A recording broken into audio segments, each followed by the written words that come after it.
This is Eric Brotman, the host of Don't Retire, Graduate, the podcast that asks you what you want to be when you grow up so you can graduate into retirement with a purpose and a passion.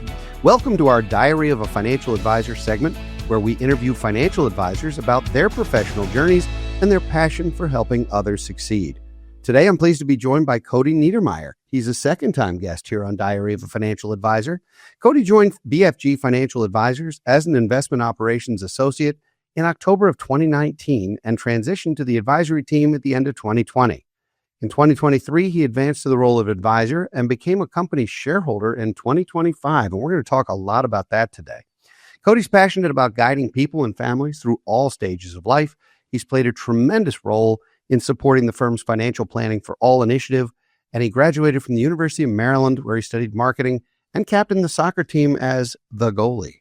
Cody, welcome back to Diary of a Financial Advisor. I am excited to be here. Surprised you invited me back. Well, everyone is surprised to see you again, actually. Yeah. So the last time you were here, if I recall, you were newly becoming a shareholder, and now you own part of this crazy organization.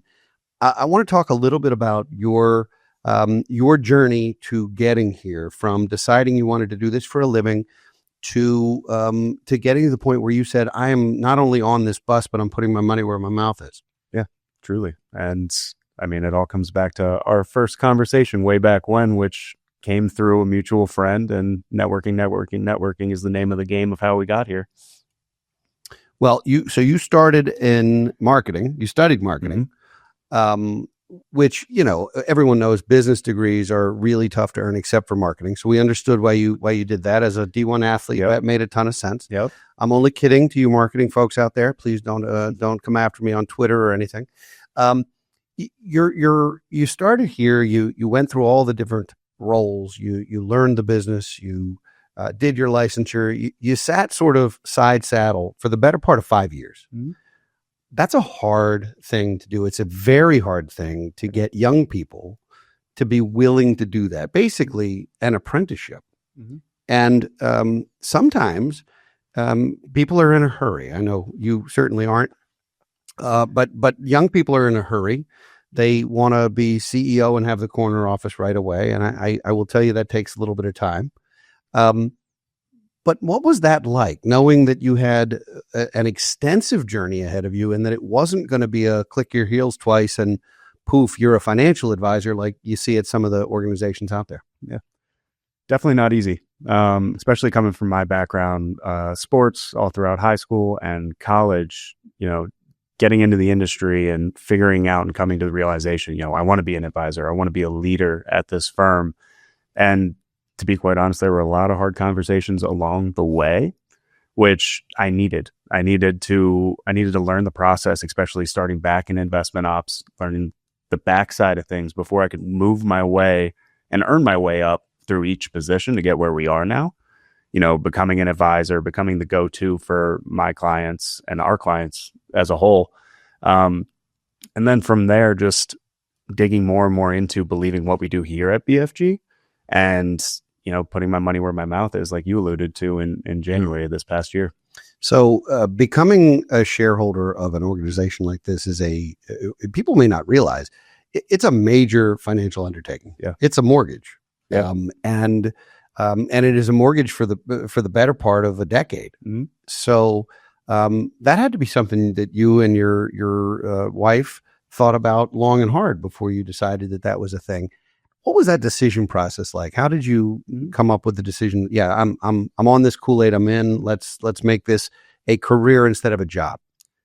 Yeah, and I think it all goes back to my time here at BFG, again, believing in what we do, and then you calling us into the conference room one day with all the rest of the shareholders and saying, we appreciate everything you guys have done, and we want you to not only be here the rest of this year, but for the rest of our entire working lives, which is a cool opportunity. And you go home excited to have the conversation with your wife.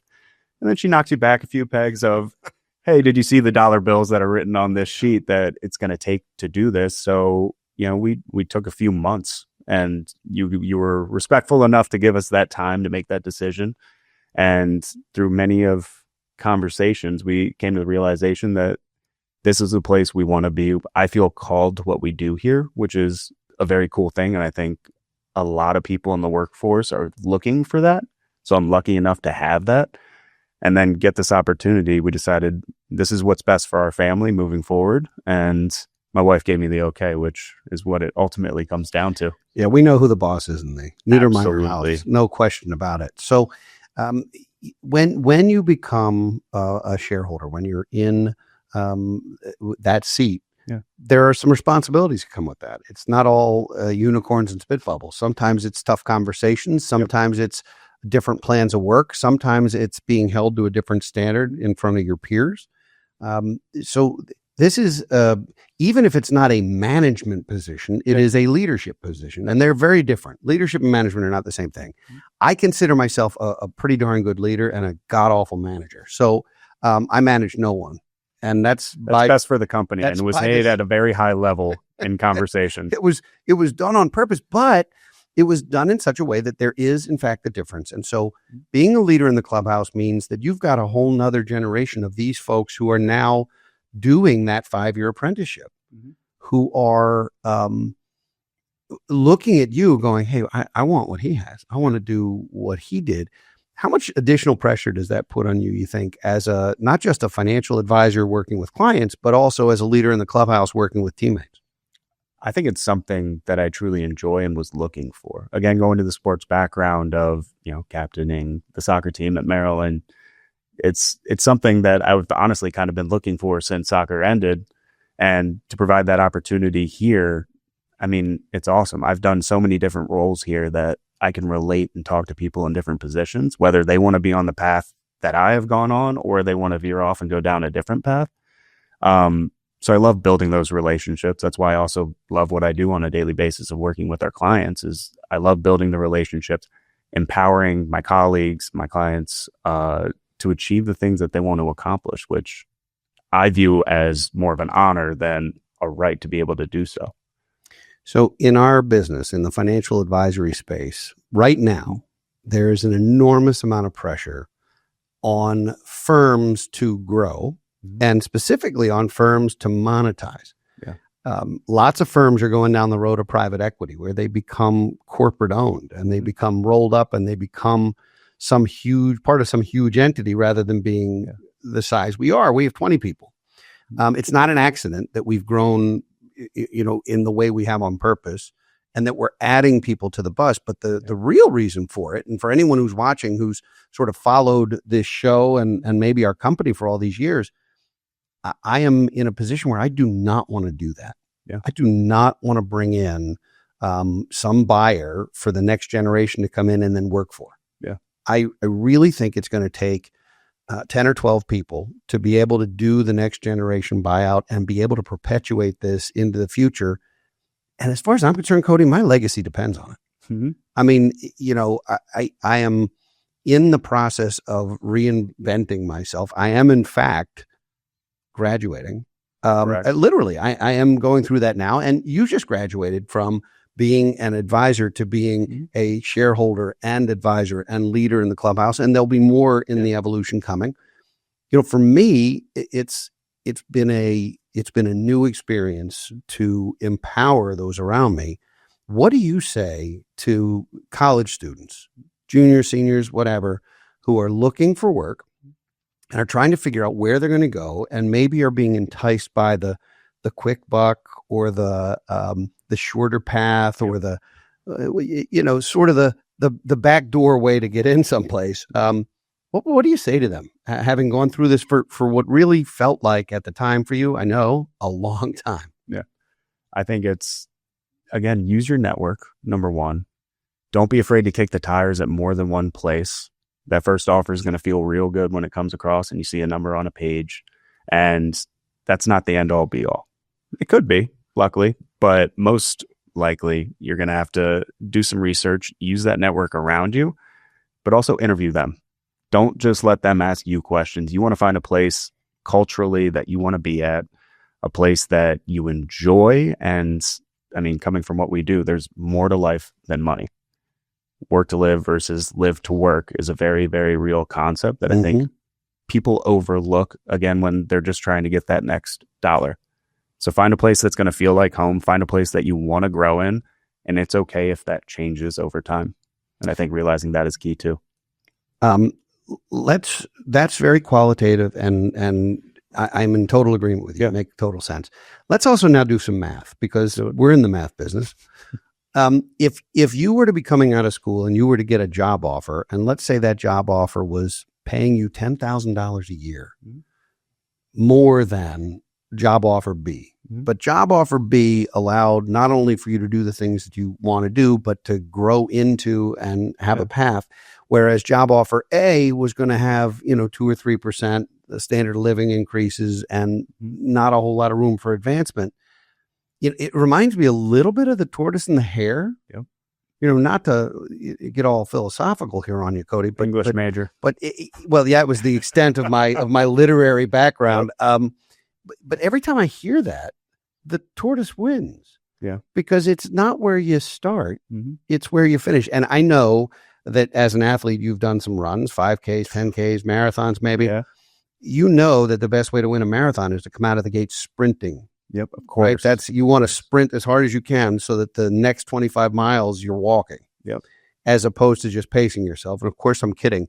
So in situations like that, how do young people who are sometimes blown away by some of these numbers? I mean, right now, it's interesting. The pendulum has swung a little bit. It's hard to get a job right now. Yeah. It was very easy for a while, and then COVID hit and some other things happened, and it's become more difficult. And AI is replacing some humans in different ways. That's a show for another day. But how do you turn down something that might feel like a life-changing thing? How do you do that? What does that require? Does it require talking to your friends and family? Is it using your tribe, so to speak? Like, what do you do? I mean, the simple answer to this is it is not easy. It is very difficult. Personally, what I've done throughout my total process, even coming to the decision to accept a job offer from Eric Brotman himself to come here back in the day, it was using the people around me. Family was definitely a big thing. Close friends that sometimes you can get so distracted by what's right in front of you. It helps to get another perspective. Kind of like I'm an advisor who has a different advisor here at BFG because I'm so fixated on my stuff, but I still need help.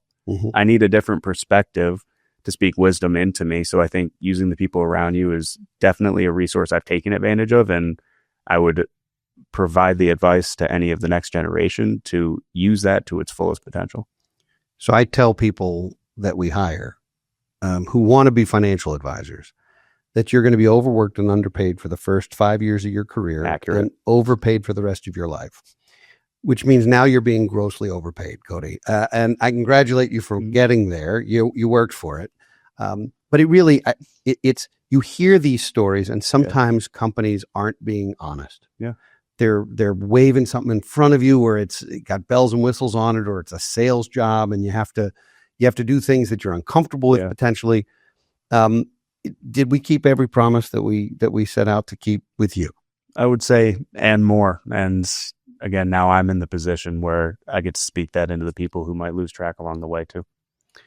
I'm closing the show with that. That's a mic drop moment. I'm going for it. Cody, thanks for coming back. I love having you on the show because I never know what you might say. It's actually alarming. You're on your toes. I'm glad the show isn't live sometimes, but no, this was great. Thank you. I appreciate it. I'd like to thank all of you for listening and watching today. If you enjoyed the show, please subscribe so we can continue to be a part of your journey to financial independence.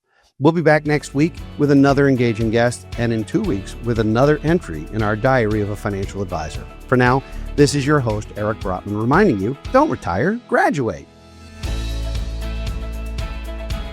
Securities offered through Kestra Investment Services, LLC. Kestra IS. Member FINRA SIPC. Investment advisory services offered through Kestra Advisory Services, LLC. Kestra AS. An affiliate of Kestra IS. Kestra IS or Kestra AS are not affiliated with Brotman Financial or any other entity discussed.